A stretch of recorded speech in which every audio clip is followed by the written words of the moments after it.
Assalamualaikum warahmatullahi wabarakatuh. Alhamdulillah, alhamdulillah alamin. Asyhadu an la ilaha illallah wa asyhadu anna Muhammadar Rasulullah. Amma ba'du. Puji beserta syukur mari kita sambutkan ke atas hadiran Allah Subhanahu wa taala, yang mana oleh Allah kami minta sehat, sehat pikiran, sehat badan, sehat iman. Salam, kata salam, mari kita salam ke atas Nabi kita Nabi Muhammad SAW, yang mana oleh Nabi kita telah membawa kita dari alam jahiliyah ke alam ilmu ini. Adapun kultum saya pada hari ini adalah hal-hal yang membatalkan puasa dan nafsu puasa, yakni ada 5 perkara. Yang pertama, makan minum. Yang kedua, berhubungan badan suami istri. Yang ketiga, keluar air mani dengan sendirinya. Yang keempat, muntah dengan sengaja. Yang kelima, nifas. Adapun dari 5 perkara ini, poin kelima itu bonus bagi wanita. Kenapa? Karena mereka mempunyai haid atau nifas.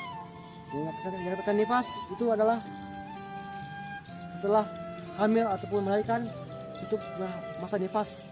Kalau haid itu 6 bulan, jadi mereka tidak berpuasa selama 7 hari ataupun lebih. Pada kaum lelaki, kita diwajibkan berpuasa. Surat Al-Baqarah yang bunyinya A'udzubillahi minasyaitonir rajim. Bismillahirrahmanirrahim. Ya ayyuhallazina amanu kutiba alaikumusiyam wa ma kutiba alal ladzina min qablikum la'allakum tattaqun. Dalam surat Al-Baqarah itu sudah menyatakan kita diwajibkan berpuasa. Jika Anda tidak berpuasa, maka Anda diwajibkan untuk berganti. Itu contohnya.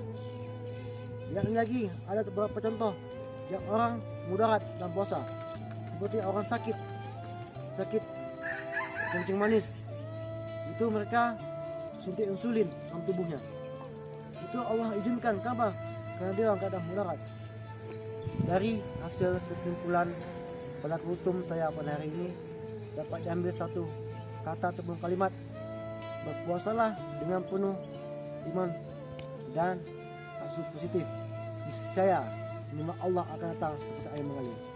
Lebih dan kurang saya minta maaf kalau salah dan saya kalau benar dari Allah. Assalamualaikum warahmatullahi wabarakatuh.